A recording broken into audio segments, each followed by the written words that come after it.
Good morning class. बेटा आज हम करेंगे रिवीजन रुपया तुम्हें खा गया। पेज नंबर है 54 और इसके लेखक हैं भगवती चरण वर्मा। भगवती चरण वर्मा का जन्म है उत्तर प्रदेश के उन्नाव जिले में 1903 में।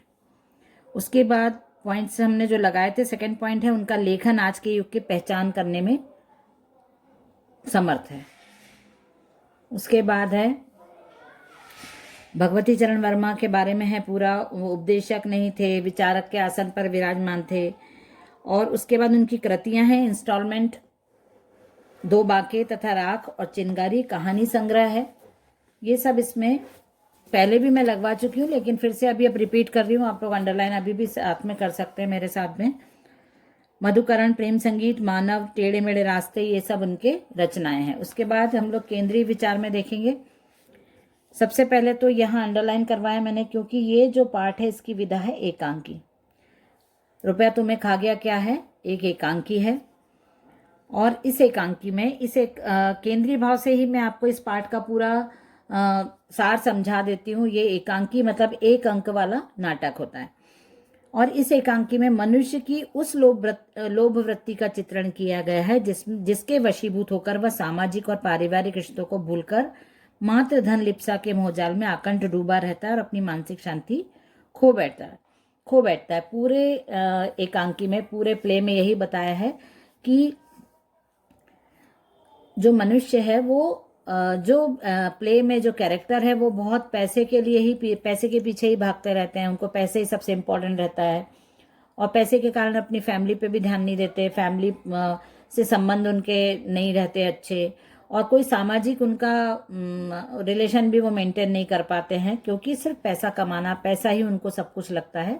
पैसे को वो सबसे ज़्यादा इम्पोर्टेंस देते हैं। लेकिन अंत में फिर ये होता है कि पैसे के लोभ के मतलब उनकी जो लालच की वजह से, पैसा कमाने के पूरे टाइम जो उनका लगा रहता है, उसकी वजह से वो मानसिक शांति मतलब मेंटल डिसबैलेंस उनका हो जाता है, मेंटली डिस्टर्ब हो जाते हैं वो और बीमार पड़ जाते हैं। और जब तो यहाँ पे यही बताया है कि पैसे की तुलना में मनुष्य के उदात्त मानवीय गुण यहाँ महत्वपूर्ण है। यहाँ लेखक ने बोला है कि पैसे की तुलना में जो मानव के अपने गुण होते हैं वो ज़्यादा महत्वपूर्ण होते हैं। ये गुण ही मनुष्य को जीवन में सच्चा सुख और शांति प्रदान करते हैं। पैसों की ताकत इन मानवीय गुणों की तुलना में हेय का मतलब छोटा, कम, नीचा, बहुत कम है। तो पैसे की तुलना में जो मानवीय गुण है वो बहुत ज़्यादा होते हैं। और पैसे की तुलना में पैसे की ताकत इन मानवीय गुणों की तुलना में, मतलब मानवीय गुणों की तुलना में पैसे की ताकत, बोलते हैं ना कि पैसा ही सब कुछ होता है। जैसे ये जो प्ले में कैरेक्टर है उनके बारे में बताया कि उनको बस पैसा ही सब कुछ लगता था, पर अंत में उनके पैसा उनका काम नहीं आया। उनको हर समय पैसा ही आपको जरूरी तो होता है, लेकिन ऐसा नहीं होता कि उसके पैसे के आगे आप किसी इंसान की कीमत नहीं करो, या अपने संबंध, अपने परिवारजनों को के साथ आप समय नहीं बिताओ, अपने परिवारजनों को आप ध्यान नहीं दो, अपने परिवारजनों से रिश्ता तोड़ लो, उनकी भावनाओं को नहीं समझो। तो इसलिए बोला है यहाँ पे कि मानवीय गुण की ताकत ज़्यादा होती है पैसे की ताकत की तुलना में। पैसे की ताकत है मतलब कम है, मानवीय गुणों की ताकत ज़्यादा है। तो यहाँ पे जो मानिक चंद नाम के जो कैरेक्टर इसमें प्ले में बताया है वो बहुत पैसे के लोभी भी रहते हैं, पैसा कमाना ही चाहते हैं, परिवार से संबंध खराब कर लेते हैं। जो उनके यहाँ काम करते हैं किशोरी लाल जी, उनको पैसे, उनके ऊपर गबन का, चोरी का इल्ज़ाम लगा के उनको जेल भेज देते हैं। तो किशोरी लाल की ज़िंदगी भी बहुत डिस्टर्ब हो जाती है। किशोरी लाल का परिवार बहुत मुश्किलों का सामना करते हुए अपना जीवन व्यतीत करता है। जब किशोरी लाल जेल से वापस आते हैं, 3 साल की जेल से वापस जब आते हैं, तो समाज उनको स्वीकार नहीं करता। बहुत लोग उनको नीचा दिखाते हैं, चोर बुलाते हैं, ताने देते हैं, तो उनको शहर छोड़ के जाना पड़ता है। लेकिन शहर छोड़ के जाते हैं, फिर वो अपनी ज़िंदगी नए सिरे से दूसरी जगह शुरू करते हैं। और एक समय ऐसा आता है कि जब मानिकचंद बहुत बीमार पड़ जाते हैं, तो वो जिस डॉक्टर से अपना ट्रीटमेंट लेते हैं, तो वो डॉक्टर जो किशोरी लाल जी रहते हैं उनका ही बेटा होता है। आखिरी में जिनके साथ मानिकचंद ने संबंध खराब किए थे वही व्यक्ति उनका प्राणदाता बन जाता, उनकी जान बचाने वाला, उनको इलाज देने वाला।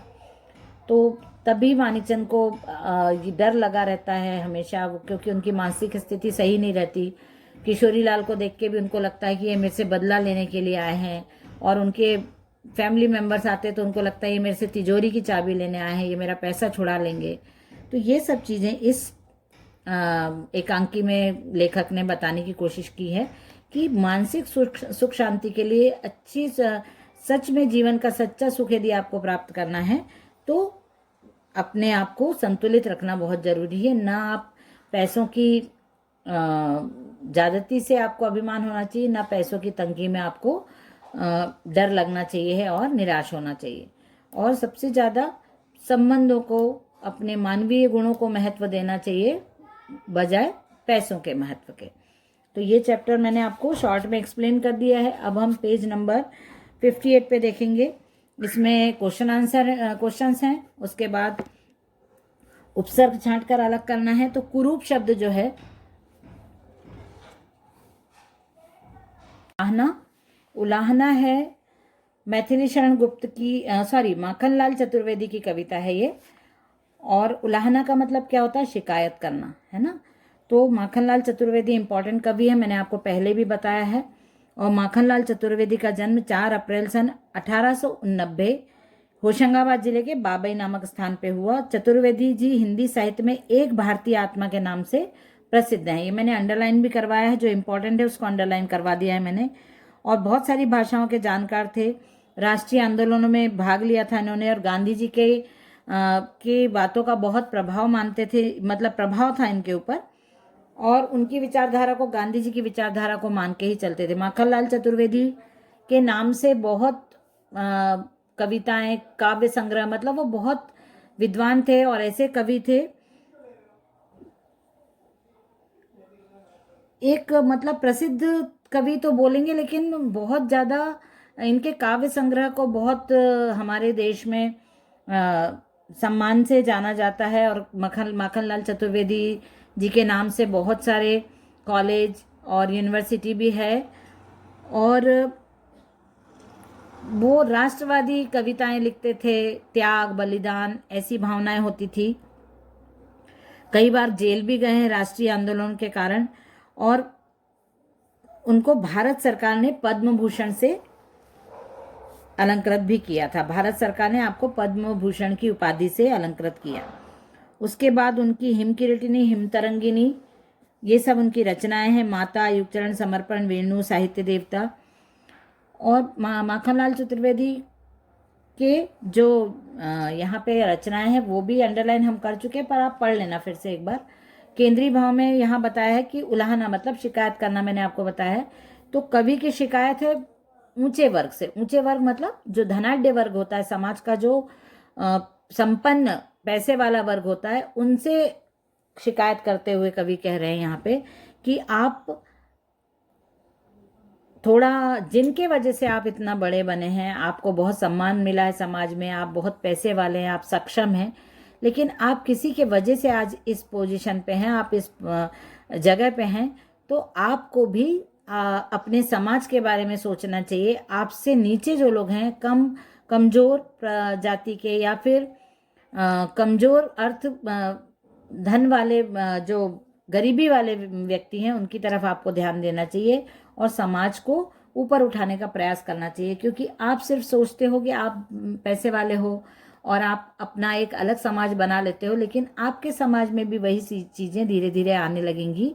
उसमें भी पैसे को लेके ही आप लोगों को मतलब कैटेगराइज, क्या बोलते हैं, अलग अलग करेंगे, अलग अलग उसमें।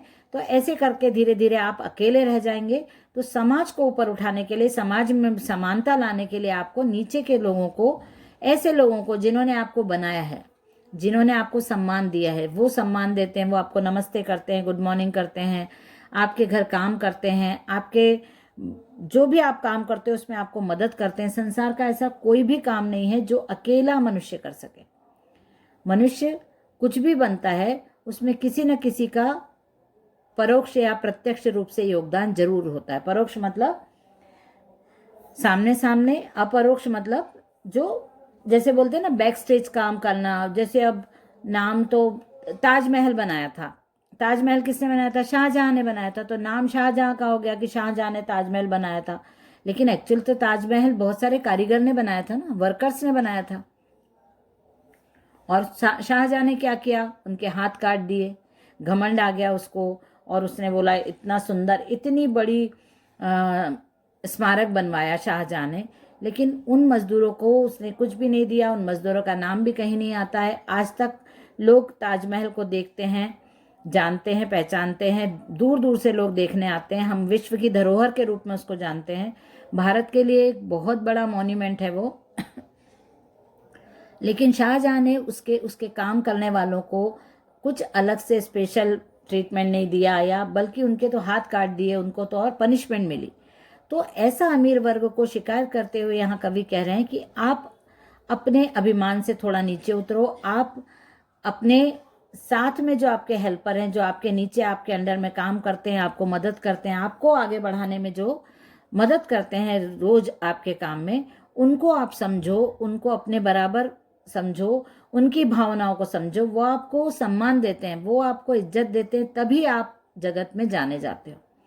यदि वो आपको सम्मान देना बंद कर दे तो आपका अपना कोई अस्तित्व नहीं रह जाएगा। इसलिए कवि बोल रहे हैं कि आप थोड़ा अपने पैसे के दायरे से बाहर आकर मानवीय भावनाओं के साथ नीचे का समाज को, जो कम पैसे लिखे, कम पढ़े लिखे या कम पैसे वाले लोग हैं, उनके साथ आप थोड़ा सा समय बिताकर उनकी दुख तकलीफ को जानकर उनको दूर करने की कोशिश करो, जिससे आपको सचमुच मान सम्मान और प्रतिष्ठा मिलती रहे। कवि को अमीरों से अपेक्षा है कि वे अपनी निर्माण परक शक्तियों का उपयोग कुटिया में रहने वाले लोगों के लिए करें और अपनी एकांतिक अमीरी की ऊंचाई से नीचे उतरकर समाज के विकास में सहयोग प्रस्तुत करें। यहाँ पे कवि यही बोल रहे हैं कि जो अमीर वर्ग है, जो आप सक्षम हो, क्योंकि आपके पास सत्ता है, आपके पास पैसा है, आपके पास सामर्थ्य हो, आप सामर्थ्यवान हो, आप आज काम शुरू करोगे तो आप सामान भी खरीद सकते हो, क्योंकि आपके पास पैसा है, आपके पास वर्कर्स हैं। लेकिन जो आप काम कर सकते हो, जिन लोगों से आप काम करवा रहे हो, तो उन लोगों से समाज के निर्माण का काम करवाओ। आपके अंदर निर्माण परक शक्तियां हैं, उन शक्तियों का उपयोग आप मानव समाज के निर्माण के लिए करिए। अच्छा समाज का निर्माण करने के लिए आप उन शक्तियों का, आपको जो शक्तियां मिली हैं उसमें ऐसे समाज की स्थापना करने का प्रयास करिए जहाँ पे ऊंच नीच भेदभाव की भावना नहीं हो, लोगों को मानवीय गुणों के, लोगों के मानवीय गुण, लोगों की भावनाओं को समझा जाए, चाहे वो अमीर हो चाहे गरीब हो, लेकिन भावनात्मक रूप से लोग आपस में जुड़े रहें। ऐसा काम अमीरों को करना चाहिए। प्रस्तुत कविता में कवि ने बड़े बड़े कारखानों, पुलों और बांधों के निर्माणों के साथ साथ मानवीय संवेदना के विस्तार को भी जरूरी माना है। कवि ने यहाँ पे ये बोला है कि बहुत बड़े बड़े आप कारखाने निर्माण करते हो, आप बहुत बड़े बड़े महल बनाते हो, लेकिन आपका नाम आता है, सरकार से आपको सम्मान प्राप्त होता है, लेकिन एक्चुअली वो सच में किसने किया होता है वो काम? जो आपके यहाँ काम करते हैं, जो आपके वर्कर्स हैं। यदि आपने कोई पुल का निर्माण कराया तो वहाँ पे इंजीनियर का नाम आता है कि हाँ, उस गवर्नमेंट का नाम आता है, लेकिन होता तो ये है ना सही में कि वर्कर्स ने बनाया होता है वो सब चीज़ें। तो आपको ये सब चीज़ें थोड़े से ध्यान देना चाहिए और अपनी अमीरी की तुलना में गरीबी को जानबूझकर नीचे ना दिखाना, और उनको थोड़ा सा आप सपोर्ट करते हुए उनके समाज को, उनको भी समाज में थोड़ा ऊंचा दर्जा दिलाकर उनको भी सम्मान देना आपको चाहिए। ये उलाहना है कविता का, शिकायत है कवि की ऊंचे वर्ग के लोगों से। अब हम नेक्स्ट क्लास में इसके क्वेश्चन आंसर वगैरह कंप्लीट करेंगे। चलिए, बाय एवरीवन।